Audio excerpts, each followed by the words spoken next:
If you want to keep up to date with all things Kingdom Hearts and this channel, then make sure to subscribe with notifications on.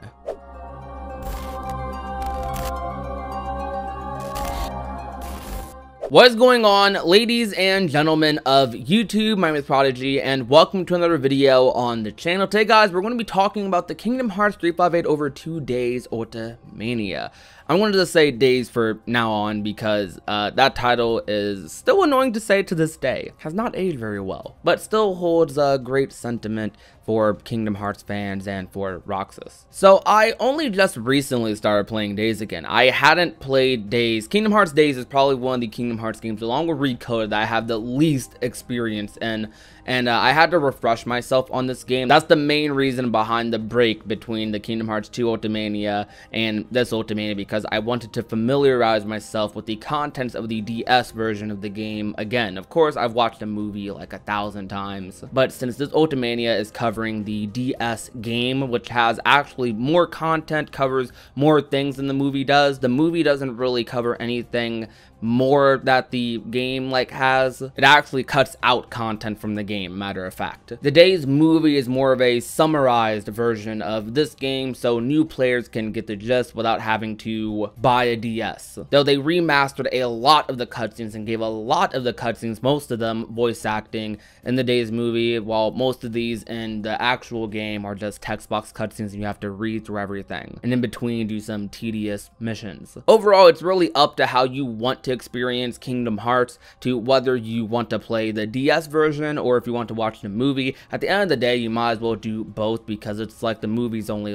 what, a couple hours. The game, you will get a memorable experience out of it, and I do think that if you really like Roxas and really want to know more about the organization and their personalities, this is the game for you. If you're just a Organization 13 fanboy, then this game, you might end up loving it. Me, I love the story of this game. That's the general opinion in the community. We love the story of Days, but we're not as into the gameplay side of things because the mission system and structure of the gameplay is a little bit more tedious than it is executed correctly. However, though, you guys know how these Ultimania series go. We generally cover the Nomura interviews in these Ultimanias because they tend to hold some of the more interesting information, some of the more general information. There are interviews from other developers as well, but these interviews tend to cover the things that I cover a lot more on my channel regarding the lore, the insight behind each character's developments, gameplay ideas, and so on and so forth.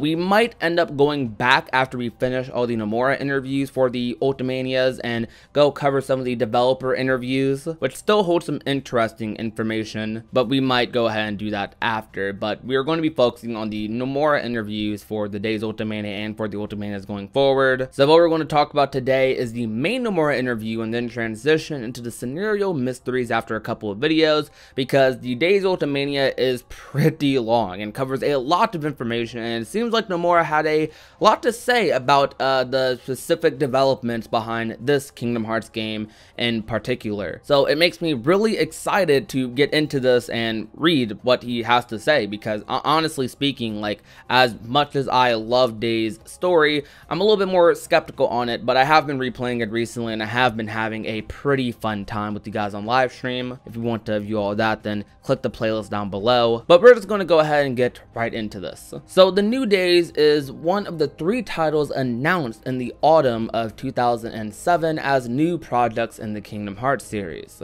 They're talking about TGS 2007, by the way. That's when they announced all 3 of the Kingdom Hearts titles: Days, Birth by Sleep, and Recoded, or Coded. Those 3 titles were all announced at the same time, but in reality, the opportunities for the projects were raised in a disjointed way. Birth by Sleep is a project that was raised within our company, but Days is from Nintendo, and Coded is from Disney. So we started by talking to each of them. So out of those, was Days the first project put into motion?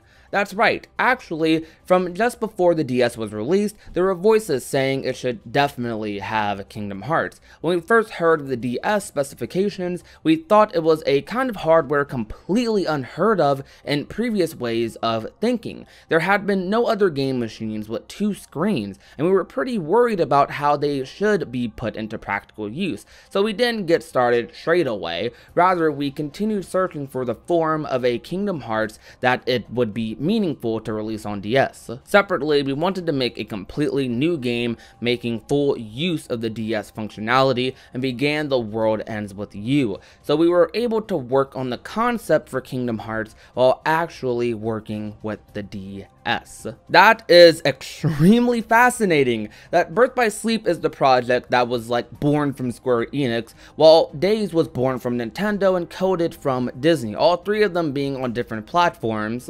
So it kind of makes sense in a way, but most people would probably think, okay, it was Square who thought up all three of these titles, but no, it was Nintendo who thought up Days and Disney who brought up Coded. Or maybe not thought up, rather they're the ones who might have pushed it. He doesn't go into specifics here on this at all. I'm sure there's more to it than this. But it's kind of funny because thinking about the time frame that these were recommended and when they were announced in 2007, it makes you think about how Disney was really trying to like read the market, because this was around the time when mobile games were starting to, I won't say starting to pop off, but this is when phones started being able to kind of handle that sort of thing more and more. So Disney was trying to be ahead of the curve, but they just ended up remastering Coded anyways. But for Days, however, it's very interesting to think that Nintendo were the main people pushing for Days, because that could be the reason, or that could be a reason why we had different developers. And it's also interesting to think that it wasn't something that was in concept by Nomura himself at the time.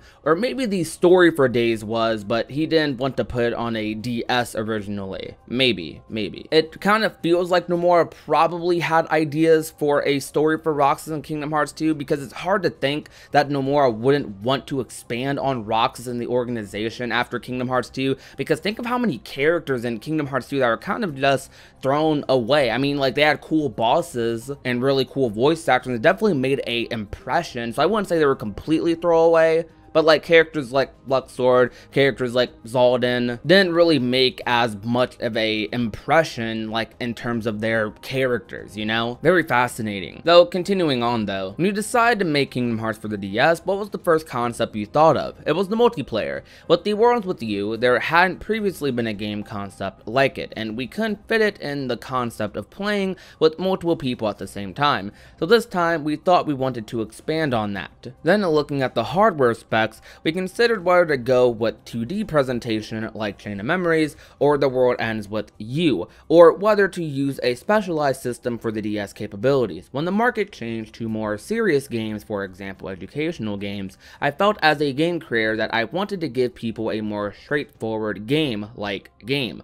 Also, from our experience with Chain of Memories, we felt that what fans wanted from Kingdom Hearts was this kind of straight-out game. So first of all, we had hand draw up a test version of a traditional fundamental Kingdom Hearts, and when we saw how good it was, our resolve to go with a straight Kingdom Hearts game, even on DS, was solidified. Where did the idea to use the organization members for the multiplayer come from? We made a game where characters from various Final Fantasy games got together to battle Dissidia, but that was a project we were originally thinking of using for Kingdom Hearts. However, deciding it would be a bad idea to make Disney characters fight each other. It never materialized for Kingdom Hearts and ended up shifting to Final Fantasy. Even this time, we thought that it would be difficult to bring out Disney characters and have them fight each other in multiplayer, and wondering what to do, we arrived at the idea of using Organization 13. These guys were still connected to Disney, but we thought it would be okay because they were original Kingdom Hearts characters.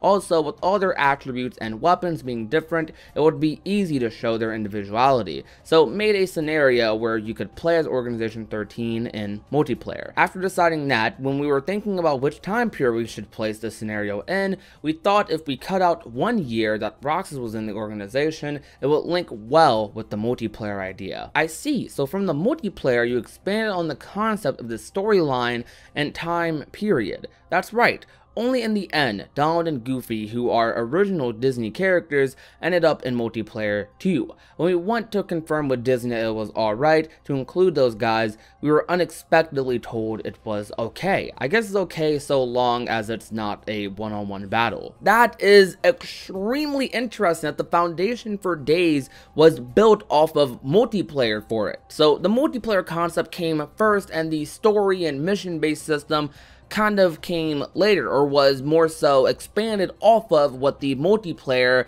would end up being. It's funny though how it started off as the foundation for Days, but ended up being kind of a side thing. I do think that's a cool touch to Days though, because a lot of people don't know that you can play as multiple characters in that game. I mean, I don't have too much experience with it myself, though I have dabbled in it a little bit more so recently, and it is pretty fun, but they're not nearly as fun as Roxas, I gotta admit, I'm sorry. But I really love that though, like, kind of makes you think, what if Days has ended up being only multiplayer? What if it didn't even have a story about Roxas' time in the organization? It was just straight up like a mission-based like system where you could connect with anyone from around the world and just like, you know, play together, do missions, do bosses, side quests, I don't know, just whatever. What was this a straight up multiplayer experience that's completely like about the organization? Maybe they added other characters like along the way.